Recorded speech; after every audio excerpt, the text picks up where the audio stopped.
Me coming from Africa, I came here to better my life. And I feel like personally, we need to stop using the word racism when we don't get something or when something don't go our way. And just let me keep jump trying. in real quick. No disrespect, but racism exists, and I have to acknowledge it. And I can't just ignore it, but what I can do is not buy into the system.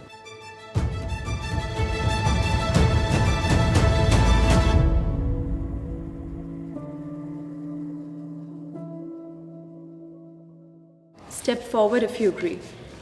Slavery affected my family.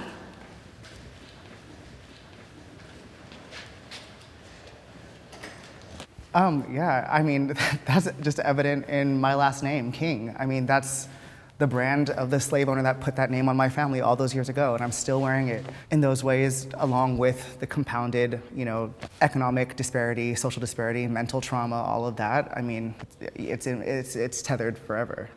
So to go back to slavery and talk about post-traumatic stress disorder, it has never stopped. So there is no post. What my great-grandparents were teaching my grandparents, who taught my mother, who taught me, came from what they learned through slavery. So there's a lot of fear, a lot of insecurity, a fear of society, a fear of law enforcement. So slavery has made a major impact where the low self-esteem is consistently reoccurring. I think for me, growing up in Los Angeles, California in the early 1960s, there was a stereotype that I didn't want to be black, I didn't want to be African because we come from Africa or we're slaves. So I want to be a Chinese boy, I want to be Bruce Lee.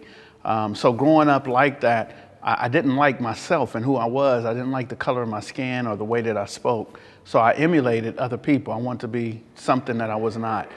It's very saddening when you can literally only go back a couple generations and then it's like the documents just don't exist. There's no record. It's like, my family has completely been erased. In that same point too, in the time that we've been here, we've created an incredible culture and we have so many things to be proud of. And I always reframe the narrative myself and I speak of my ancestors that were enslaved as, doctors and healers. And it's like, we were taken because we were talented, right. Because we had skills to offer. And we built this country, so. And still building. And still building, and that's something to take pride in, so. Can the disagree step forward? Slavery didn't affect my family, but we did suffer a different type of slavery back home. Like we went through colonization. Like I am Bamileke, there was a massacre of Bamileke. You guys can look it up. They killed more than 300,000 of my people because we didn't want to assimilate to the French culture. But it's still nothing compared to what you guys' ancestors been through, I wouldn't want to minimize that pain though. What you just said hurt me. That 300,000 people were killed because they would not conform to the colonization of the French people. So that is just as painful and hurtful as the trauma that we suffered here in America. I can't share the same experience that you have went through and your family. Even though we also had our own type of slavery, we had apartheid at the time, where the Dutch people took over and they wanted to just have South Africa, Namibia, and I think other countries where we could only just speak Dutch. It's somehow still happening even now. There's a place in South Africa where it's called Orania, and it's just Dutch people there. No black person is even allowed there. So we still somehow feel that oppression even now, but it's nothing compared to what your ancestral history, has gone through. I'm somehow happy that you guys have forgiven it, even though you haven't forgotten it. Have you forgiven it? I mean, the face Do that, but me personally, no, I haven't. But I want to work through the change. But no, I have not forgiven because it's a system that's still going on. And from what I'm hearing from you guys, there's a system that's still going on in Africa as well, and it's a war on us.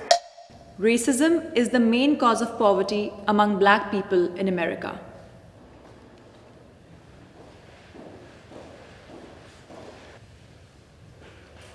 Racism is a very big issue that, talking about it, I'm really trying to be careful to not say anything that will be insensitive. If opportunity is right here, they will give it to people of other race than African American and Africans too. So if there's a job that maybe have math requirement, I feel like they'll pick an Asian person, or they believe, oh, African Americans will not dress appropriate, so they will pick another person. They will always like pick people that are not black over people that are black. And I also think, I think the crucial missing point when we talk about economic disparity, time. Time is the most valuable currency. And if you have a stock that's like the American dream is the stock, and during all that time, all that asset, the American dream was appreciating, and you're not allowed to take out business loans, you're not allowed to read, you're not allowed to write, you had to first fight to become 3/5 of a citizen, then you got Jim Crow, and then you got everything else. It's like you're now having to buy in at a price so high because the time is irreparable. You can't get that back. One black person today cannot, in one lifetime, achieve what generations of white families were able to do simply because they didn't have to compete with us to do it. Yeah, I agree with you totally. Yeah, I was thinking, just like you said, from a historical standpoint, we start with slavery, then that's centuries, generations of stolen labor, like you said. Then we get into Jim Crow, which is just an extension of that. Then we have redlining, we have mass incarceration, we have events like the bombing of Tulsa and Rosewood in Florida, and all these different examples of our wealth being decimated. And I don't say that to come from a defeatist or a victim mindset, but I think if we just have an honest conversation about history and what we've gone through when we've been here, racism is definitely a big part of that. And there are a lot of successful black Americans, a lot of millionaires, a lot of business owners, but they're exceptions for sure for a reason. And there's a big difference between income and wealth. I would like to challenge the ideal that African Americans are lazy or that we don't have a good work ethic. I think there's this perception that, we're here, we're in America, how are we not doing better for ourselves? So. I thought I was going to be the only one staying. I was going to be like, oh, I'm about to be like Kanye West. But okay, there's a lot of things we can use as an excuse to hold us back, to not to reach our potential. But it's up to us to look past that. Like me coming from Africa, I came here to better my life, my family. I'm the only one here. And since I have been here, there's a lot of bad things that happened to me. There's also a lot of good things that happened to me. Us African or African American, we need to look past racism and just focus on our own goal. What do we want to achieve? We need to stop using the word racism when we don't get something or when something don't go our way, and just keep trying. So let me jump in real quick. No disrespect, but racism exists, and I have to acknowledge it. And I can't just ignore it, but what I can do is not buy into the system. If I want to do something, let me be the entrepreneur. What I believe happened in the 1960s is that we started looking for equal rights, to be equal with other people. And what we stopped doing, and I heard you talk about Tulsa, we stopped using the black-owned businesses. Now, because you guys got to understand, the Fair Housing Act in 1968, I'm 5 years old. That's when we could move off the east side of LA and move into other subcultures. So what I wanted to do at 8 years old was go to IHOP. I didn't want to go to the Ma and Pa restaurant anymore. I wanted to go to, let's go eat at the hotels. So what we did is stop supporting each other and started supporting corporate America. So the racism plays a major part, but we don't have to buy into it. I've been waiting to disagree with you, my brother. I'm waiting patiently. The thing is, even though I want to disagree with you, I get where you're coming from. When I see black people talking about racism, all that stuff, I'm like, what is wrong with these people? You guys have food, you have EBT, all this thing, and you're here shouting about somebody is racist too. Just leave that person and move on. I feel that way. Why are they always complaining? But when Black Lives Matters started happening, I sat down, I said, I need to actually know why these people are pained. And if we look at the history, what they've done to them, if you actually sit down, watch some documentaries, how they were maltreated, I don't think if I'm actually born, I will forgive those people. I don't care. It's easier for us Africans that were raised in Africa to feel like they're complaining because we were raised through struggle. I barely even have water, and you have water, you're complaining. But then, it's not about the basic necessity or about how we are raised. We are raised I don't want to say way better. We might not have resources, but there are some way, our own people will not look down on us or put us behind. So it's in their nurture that way. They just can't overlook it. And if you sit down and watch everything that the forefathers have been through for real, I changed my mind. No, they need to be angry. However, they should still move forward. I mean, we have police brutality back home too. True. We have, like, if you go to Cameroon and then you see how the police officer treat us, and they're black just like us, you're not even gonna believe it, you know. And in Cameroon we have this. Have you guys heard of the word like tribalism? So Yeah, it happens so, in Nigeria. yeah, so we do get oppressed too. And I agree. so when I'm saying like we need to like look past that, I'm not saying forget what happened to you guys or me. At the end of the day, we cannot just sit and just grieve on the past. We have to be able to move on, but not forget.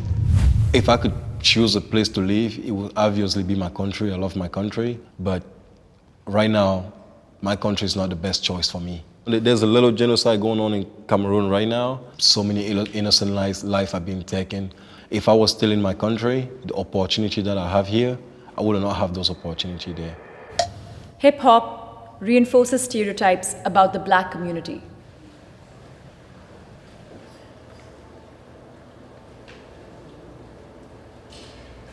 In South Africa, we have our own version of hip hop, so we call it Kwaito. So they would rap in our own language, we call it Vernac. So back home, it kind of did reinforce some stereotypes, because now when you go out in the world, people will just classify you under one group.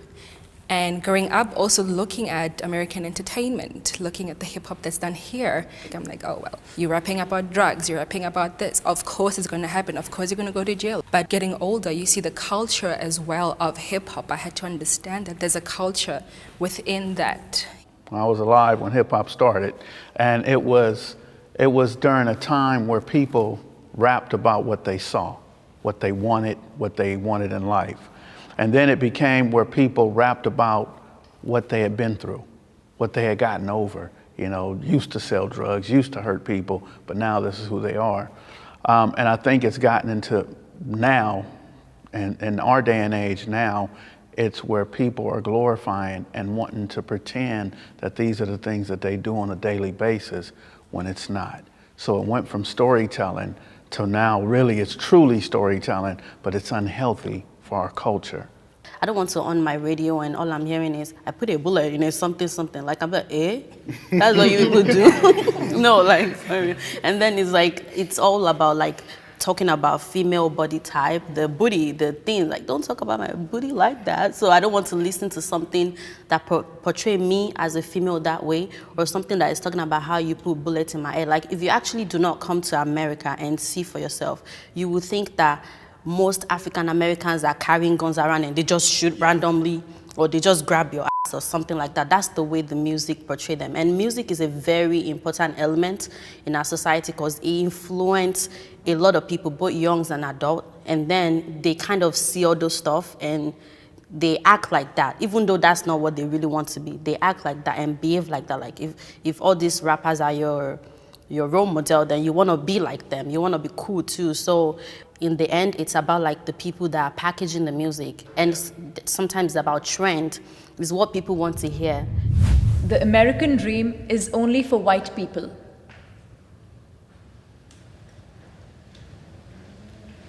I believe that the American dream is only for white people because it says equal.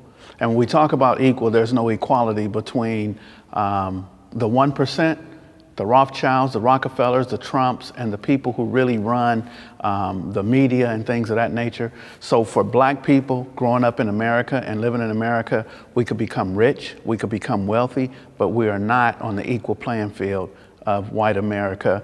The system of white supremacy, which is in the law enforcement, which is in the judicial system, which is in the prison industrial association, also in the politics. We are not equal in any of those terms. When I was back there and when you were speaking, I started thinking like, could we ever actually, as black people, have the American dream here in America? And I don't know if we really can, I'm trying to be careful with my words, but I do think there needs to be a degree of separatism. Like black people, we really need to have our own to fully take part in that dream. This is their system. Yeah. Why would we dream of being equal in a system that wasn't designed for us? the American dream, at least the way that I define it, is, freedom of opportunity, freedom to choose what I want to do, freedom to acquire wealth the same way that anybody else can. Obviously, we're fighting the tides of time on that and our circumstances, but it's hard because it's hard to honor that, but then also want more for myself. And I think that as Black people, we're always teeter-tottering on that line of like, well, am I American? Like, do I get the American dream, or do we just tear all this down and build something new? White people are not the only people entitled to the American dream ever. Yeah. And I think that that's why we're all here, because our ancestors made it so that we can stand here and pursue that American dream. I wouldn't have been here if it meant that it was not for everyone. I wouldn't have even entered America. I feel like not just African, but other people as well in different countries. And from what I have seen, I've seen other people, even Africans and African Americans, succeeding in their own way. And that's why I feel like you said, you can interpret the American dream in a different way, whatever industry or whatever it is that you're focusing on, because there is a level of opportunity there. There is some way that you can be successful. Talking about Trevor Noah, who took over The Daily Show, it wouldn't have been possible for him coming in as an African. He got his American dream. It made us as well, other Africans, believe that it is possible. The American dream writes his check.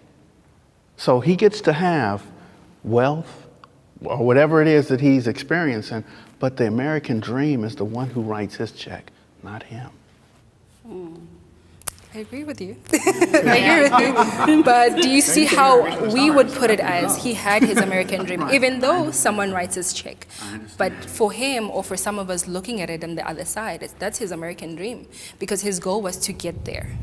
The biggest cultural shock I saw coming here was definitely the lifestyle, because the lifestyle I saw of America, especially Los Angeles, was portrayed as a very rich lifestyle. And of course, I came here as a student, and coming here, living here, and seeing the reality of it, seeing different homeless people, disadvantaged people, was really a cultural shock for me, because I didn't expect to see that. And I guess also the way people were handling each other, because coming in as an African, I thought people were together. But since being here, I saw that there was a huge divide, or there is still a huge divide within the African American community themselves. If he had stayed in South Africa, would he have the same opportunity that he had here?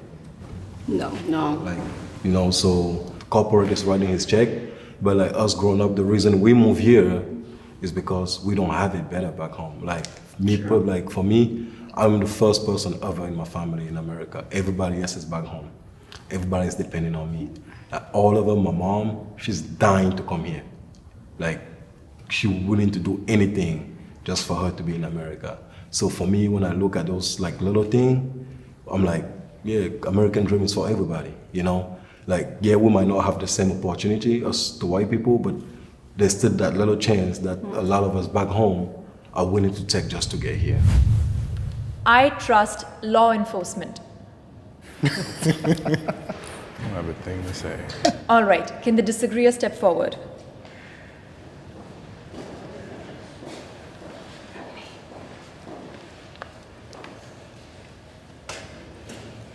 I got married to a young lady who did 15 years in prison for a robbery she didn't commit. I myself was incarcerated for 6 months for a burglary that I couldn't have committed because I was in prison. So in 1987, I'm doing 19 months in prison. When I came home in 1988, I was given a burglary charge and I had to sit 6 months. And the judge did not kick it out because there's no way I could have done it. He kicked it out because they didn't serve me the warrant while I was in prison. So I don't trust them. They lie and they do things, and it affects our people. So many people I know who have been wrongfully arrested, wrongfully convicted, and they actually lie on the stand, so there's no trust. As you guys know, I am from Richmond, Virginia. It was the capital of the Confederate. I have been brutally abused by the police there. Personally, I was at the river on the 4th of July. I don't smoke, I don't do none of that. The police come and arrest me because I look like a drug dealer. They arrested me. What? The stereotype. Then when I was in high school, my senior year, my father went to jail over a car accident. And I was left alone at 17 years old. I was grateful. One of my teachers took me in and raised me. I try to stay away from the police as much as possible.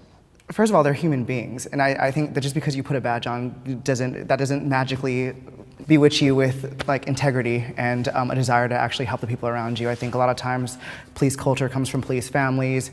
It comes from like legacy lines and this whole like kind of like culture about stuff. I mean, I don't trust them any more than I would trust any other person. They haven't earned that necessarily, especially not as an institution. In its purest form, I think it's necessary, but they have a lot of living up to that to do and to make up for if they're gonna be trusted. I've seen law enforcement here on social media and seeing how they treat people of color, you know, from like hitting them. I mean, George Floyd, you know, rest in peace. But just seeing that from my experience being here, I was scared, you know, like every time I'd see a cop pass by, I'm like, okay, I better make sure I'm driving okay, you know, because I don't want to be stopped, or make sure you're not in any harm's way, you know. But it's sad to feel that pressure every time you see a cop going by. And even if they trying to help, but I wouldn't even want that help because of what I've been seeing on social media, you know, and also seeing the case of people being wrongfully, you know, taken to prison. That's like unfair. Like, what type of research are you doing before you arrest people?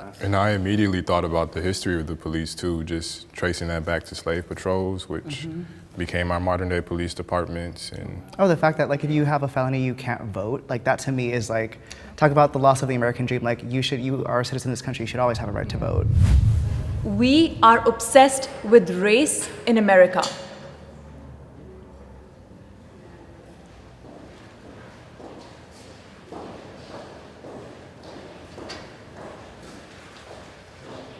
I think that word obsessed is such an interesting word, and I think that the way that that question is framed is almost as if it's like the onus is on us, like we're obsessed with race too much. Like, no, white people are obsessed with race in this country. They've made their laws based on it. They've cast us out because of it. They've like destroyed entire groups of people because of it. So, I mean, we're just living in the ripple effects of the stones that were cast in the pond of history. So we're just reacting to it. So we would rather just be human beings and American citizens and, you know, people that are pursuing an American dream. We'd rather not have to think about race, but that, we did not draw first blood on that.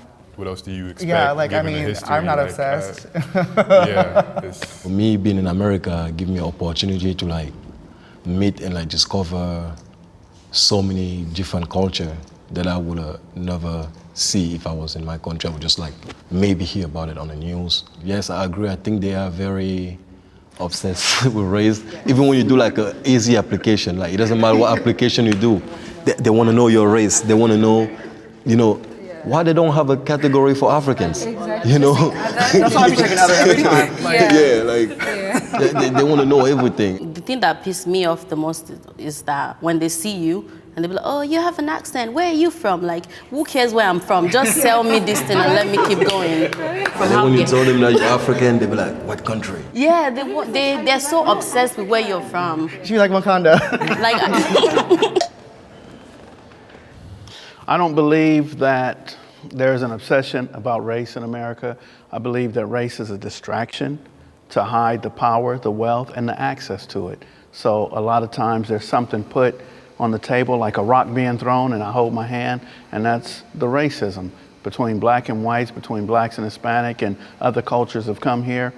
We'll talk about race just so that we don't have access to the power and the wealth, and I think it's done on purpose. There's a power that allows us to talk about race if we don't look past it.